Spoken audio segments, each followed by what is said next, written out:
বেসরকারি ড্যাফোডিল ও সিটি ইউনিভার্সিটির শিক্ষার্থীদের মধ্যে সংঘর্ষের ঘটনায় এখনও থমথমে অবস্থা বিরাজ করছে সাভারের খাগান এলাকায়। স্বাভাবিক হয়নি জনজীবন, ভয় আর আতঙ্কে খোলেনি বন্ধ দোকানপাট।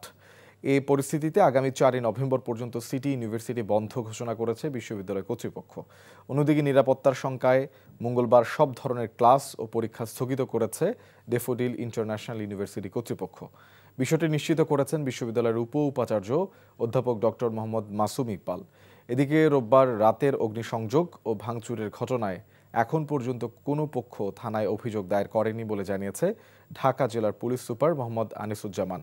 শিক্ষার্থীদের জিম্মি করে জবরদস্তিমূলক জবানবন্দি আদায়ের অভিযোগ এবং ঘটনার নেপথ্যের বিষয়ে অবস্থান জানতে আনুষ্ঠানিকভাবে গণমাধ্যমের সাথে কথা বলতে দুপুরে সংবাদ সম্মেলনের আয়োজন করেছে ড্যাফোডিল বিশ্ববিদ্যালয় কর্তৃপক্ষ।